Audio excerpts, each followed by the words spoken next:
Well, it's been a super interesting morning so far. Of course, you guys got started 3 hours before I did, at least. So, but by the time I got interested in the market this morning, it was looking like kind of a boring day for Tesla. Wasn't really kind of underperforming the market. And then Elon Musk got on stage in Saudi Arabia, and everything changed in an instant. The stock jumped up another 5%. And I was trying to figure out what was in the speech. So I went back and listened to the whole speech before I started producing here this morning. And the speech was, there was interesting stuff in there. He talked about Optimus, which is very interesting and really kind of a good update in terms of the robot's ability to dance a jig. Well, not exactly dance a jig, it's dancing the Trump version of YMCA. And but it showed tremendous dexterity and balance, and so that's a good thing. He said that he was showing off the robots to both the Saudi prince and also to the president of the United States, and so that would be of interest. He talked about the fact that robotaxis will be available in Saudi Arabia. He suggested that maybe they would want to also include boring machines and in some aspects of what they're doing over there. And there's news on that as well, which we'll get to in a minute. And then he said Starlink will be available to help out the Saudis. So I kind of get the impression that the stock went up today because of the overall world stage aspect of Elon's presence there with the president, being on that world stage, announcing all these new opportunities and such, along with just general good news in the overall economy. And we'll talk about that as well here this morning. If you want to hang in, we'll get to the CPI and all that and what I'm thinking about what happened with the CPI way later in the conversation this morning. Okay, so the stock market is up. It did like the information on the CPI. The talk of X, though, over the last 24 hours has been the Optimus. That's what everybody's talking about, how good it was able to dance and balance and use its feet. Really, the footwork is just pretty impressive to watch. And then we did also overnight, we had a rollout of 13.2.9 finally. And I would say, if anything, the news on 2.9 is muted. So I asked Grok to please go in and analyze all the comments that have been made on X so far and to give me an overview of what people are saying about 2.9. And this is what Grok had to say. The sentiment on X is cautiously optimistic, with users appreciating incremental gains, but frustrated by recurring errors. The system performs well in controlled scenarios, but it struggles with some edge cases requiring a continued supervision, as has been the case. Compared to 13.2.8, it offers marginal improvements, particularly in parking and lane handling, but doesn't resolve some fundamental issues like erratic maneuvers or overcautious behavior in complex environments. These comments reflect the system advanced in capability, but still far from Tesla's goal of unsupervised driving. So that's the overall analysis. Now, I happened to notice just before I came on, a video that's on X right now showing somebody taking a video of their drive, and they're coming around a turn and the car is going wide, and the driver says, I couldn't figure out why the car was going in this kind of a mountainous region in a pretty good sized road, but why the car was kind of moving over into the shoulder. And then all of a sudden, here's this semi coming the other way, is across the yellow line. So these are the kind of things where you go, okay, maybe there's still going to be edge case issues, and maybe there's still going to be some frustrating moments. But the reality is, the car is probably way more likely to save your life in situations that you didn't see than it is to risk your life in situations which you are smarter than the actual full self-driving capability. This from AJ this morning. Okay, so one of the things I've been talking about this now for 2 weeks. I think it was 2 weeks ago Saturday that I said I'm a little nervous about some of the softness I'm seeing in Europe. And it's early days. I also said we won't really know till the end of May, maybe even till the end of June on July 2nd, what really happened in the second quarter. But there was just signs, there were signals, little things that were starting to concern me about the numbers, and those weren't helped by the overnight Chinese numbers on Monday night, Tuesday night. What is today? Tuesday on Monday night. So, sorry, vacation. So the numbers were a little light out of China last night, and they could still be shipping vehicles to overseas locations. That could be part of it. Here's what AJ had to say. So I just thought I'd let AJ give his version. He looks way deeper than the rest of us do. He says, okay, let's look at all the potential reasons for what might be going on. He says, number one, a post-holiday slowdown. He says that competitor sales also slowed. But he doesn't think this is the reason because some of the other companies did fine in this 2-week period. He says, number two, intense market competition. He regularly reviews effective pricing changes on popular Chinese auto platforms for the most important models in China, but there was no material change. He says we can rule that out. He says three, seasonal delivery patterns. He says we can rule that out. It's the seasonal pattern. We would see other automakers with similar sales decreases, but we're not seeing that. Number four, Tesla's delivery wave pattern. We are a bit too late, he thinks, for that to be the case. And, I would agree with him. He says, how about broader market and economic factors? He says, no, that would be showing up in other automakers too. He says, what about waning new Model Y effect? Since it's the most searched vehicle in China, he doesn't think that's the case either. So what about the other side? What does he think might be?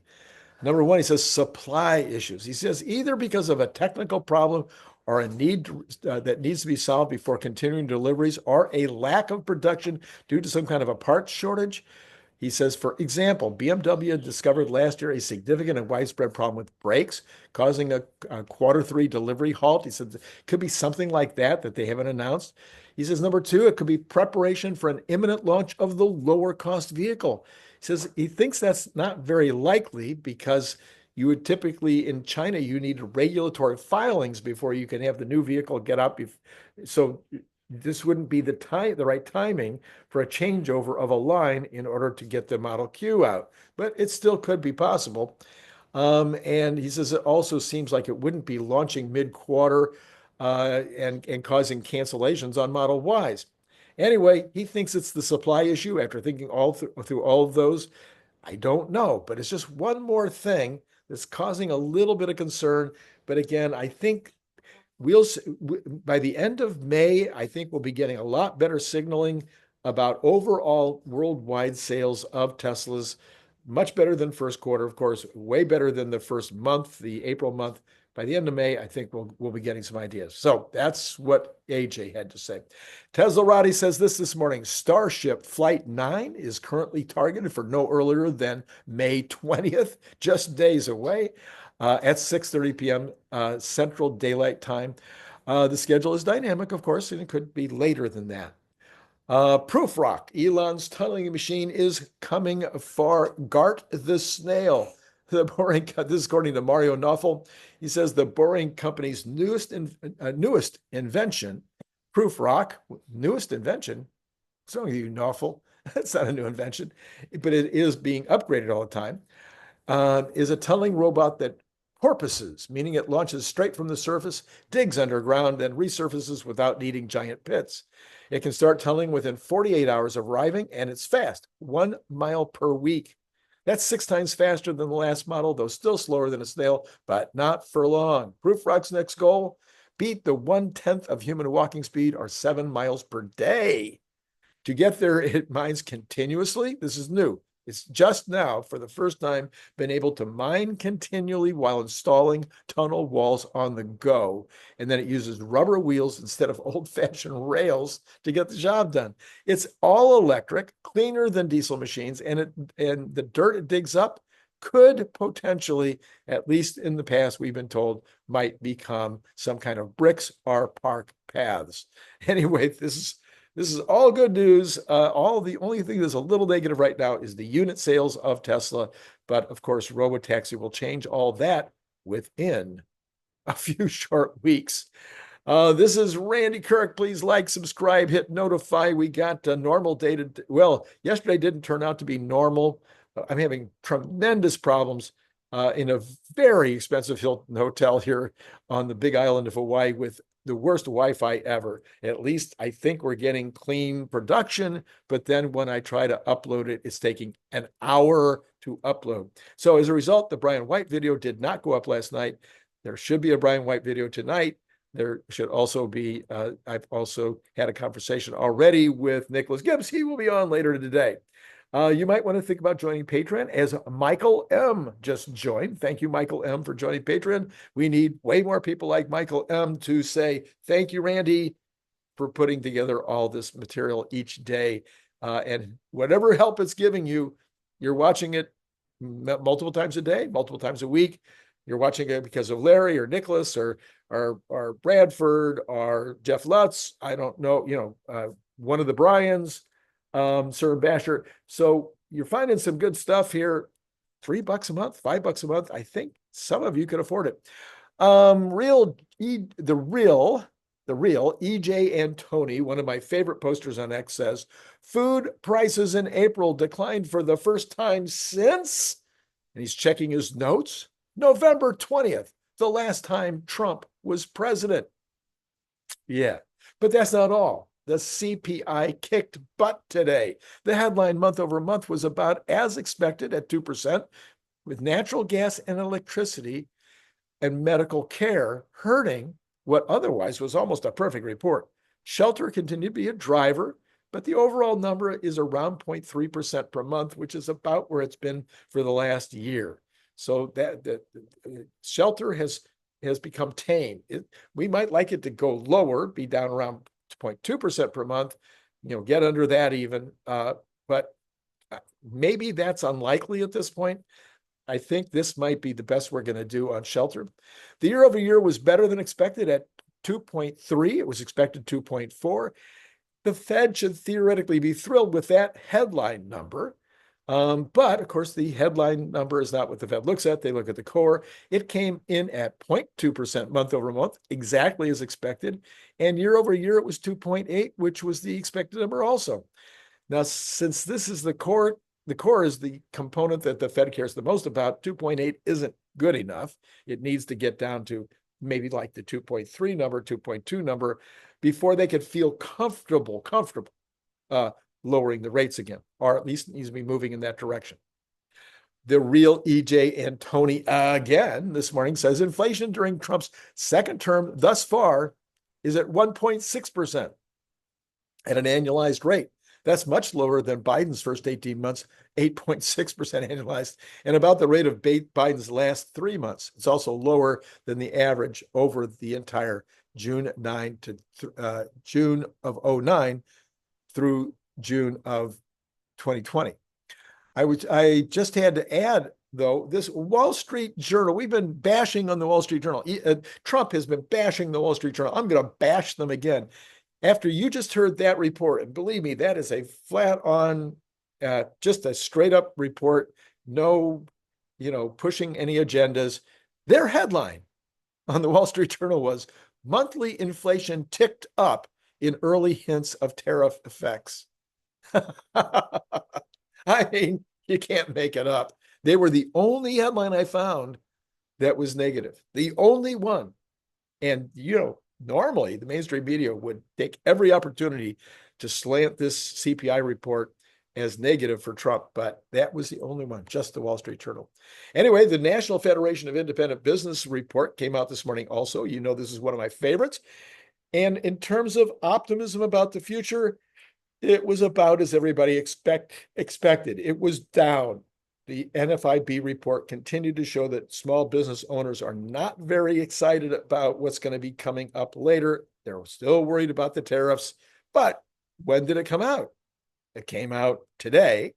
So it is talking to these small businessmen about their feelings a week ago, 2 weeks ago, because that's when they would have been doing the survey. So it doesn't take into consideration what has been happening in the last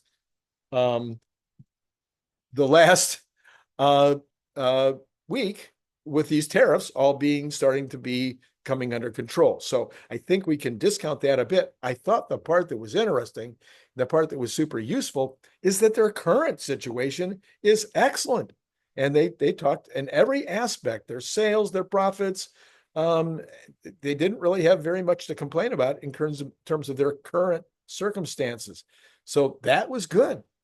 Okay, then we have receipts from U.S. tariffs hit a record level in April as revenue from President Donald Trump's trade war started to kick in. Customs duties totaled $16.3 billion for the month. That was some 86% above $8.7 billion collected in March and more than double the $7.1 billion a year ago. That brought the year-to-date total for duties up to $63.3 billion, 18% ahead of the same period in 2024. Trump instituted, of course, 10% across-the-board tariffs, et cetera. We know that. While the U.S. is still running a massive budget deficit, the influx in tariffs helped shave some of that imbalance in April, a month in which the Treasury generally runs a surplus because of income tax filing hitting in that month. A lot of people, that's when they pay. The surplus totaled $258.4 billion for the month, up 23% from the same period a year ago. That cut the fiscal year-to-date total to $1.05 trillion, which is still 13% higher than a year ago. So you remember, this is October is when this starts. So October, November, December, January, when Trump takes over. All right.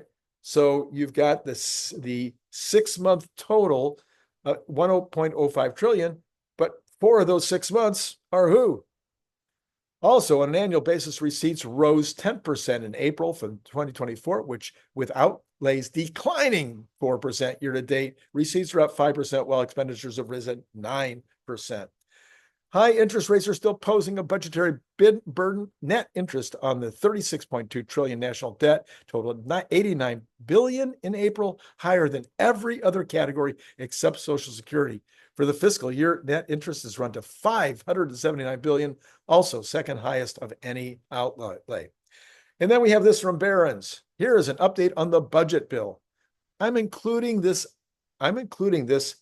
in my report today. I wouldn't probably normally talk much about the budget bill that's coming up, but it's part of the 3-legged stool that will ultimately get us to the golden age economy that Trump is talking about. So if the budget bill goes through, if these tax reductions go through, if we get these deficit reductions going through in this budget, this is going to help everybody. It's going to help the markets. It's going to help Tesla. Everybody's going to benefit from this. So the House Ways and Means Committee has released a draft of the tax provisions of the new bill and plans to vote on it as soon as Tuesday. Now, it's still subject to revisions by that committee and then revisions in the full House, and then it has to be passed by the Senate. But this initial draft still provides a general guide to what we might be looking at. A significant factor working in the bill's favor is the Joint Committee on Taxation. The official scoring unit for tax bills says the provisions as written would cost $3.7 trillion in lost revenue over a decade. That is well within the $4.5 trillion limit that the Republicans set for themselves and potentially gives them room for further cuts as the bill progresses. Here are 4 significant points from the draft. During the campaign, Trump promised the extension of his 2017 bill would eliminate taxes on tips, overtime, and Social Security. He's reiterated the promise, and as of the bill right now, they're saying that they made some modifications in order to keep things within reason. So the tips would only be in traditional tipping industries. The overtimes, the tips would be limited to under, I think, $160,000 in income. And then the Social Security also, as of this moment, would only be increasing the deductibility by $4,000. It wouldn't be a complete wiping out of the income tax on Social Security for seniors. Okay, we also have this news this morning, very, very exciting. The VIX is under 18, and Trump's rating, if you will, his approval rating is at 52%. All right, let's look at the market. Tesla is up 5.67% this morning. I think the highest it was up this morning was 6%, so just barely under that, and it is trending upward at this exact moment. Of course, that 5.67% is way more than its beta against NASDAQ, which is up 1.75, and the Dow Jones is actually down 0.42. S&P is up 0.92%, and the rest of the Magnificent Seven, except for Microsoft, are all up this morning. NVIDIA is also up 6%. Why? Oh, because they made a deal to be able to ship a bunch of NVIDIA chips to Saudi Arabia. So it is getting a big pop this morning. We've got the 𝐂𝐤𝐚𝐲 actually mostly down this morning, interestingly. But of course, you can guess what that reason might be. So let's go ahead. Actually, 𝐸𝐞 is up nicely, and that could be partially because of Tesla, and NVIDIA both actually, and then Block is up very nicely this morning, even while PayPal is down. Look at that. How interesting. Okay, let's go ahead and take a look at where we are on those bonds. I have not set up. Here we go. The bonds. See, this is not good. This is not good. The economy. Look, everything that you just heard says the economy is doing fine and going to get better. And the percentage of people who think that there's going to be recession dropped like a rock over the weekend. The VIX, as you're seeing, dropping like crazy. So no, there's not going to be a recession. We're going to be entering the golden age, just as Trump has talked about. And so the bond market, I think, is saying, the business might get too hot. And if business gets that hot, maybe inflation won't be able to be maintained. Yeah, they might be looking at the tariffs as, it's going to have an impact of some kind on pricing. They might be looking at that still, but I think what they're looking at is the economy by the third quarter, by the fourth quarter for sure, is going to be blasting away. And will we be able to keep inflation under control if we have that hot of an economy? So we're up 4.6 basis points on the 30-year at 4.503. I'm still calling this a top. I'm still saying buy, but it might be that the economy is going to be that hot, and maybe it will be inflationary. We'll see. I'm going to shortcut this a little bit this morning. Oil up $1.81. That would be inflationary. So if the world economy is going to go great, what happens to oil prices? Well, the oil people go, okay, lots more need, lots more you're going to get more supply, but the demand might be more than that additional supply that we're seeing coming on board. So this would be something that people will be looking at. Natural gas is down this morning. It's been, as you just heard, one of the things that kept the CPI from being even better than it would have been. We have gold up $24.70 at 3,252. Silver up 1.29%. Copper up 2.1% at $4.71. That's heading back towards $5. I think everybody's getting it. The economy is going to be strong. The dollar is easing a little bit, but actually I'm showing it mixed. The headline says easing. I'm showing mixed, but it's doing quite well. Bitcoin up 2,590 at 104.4.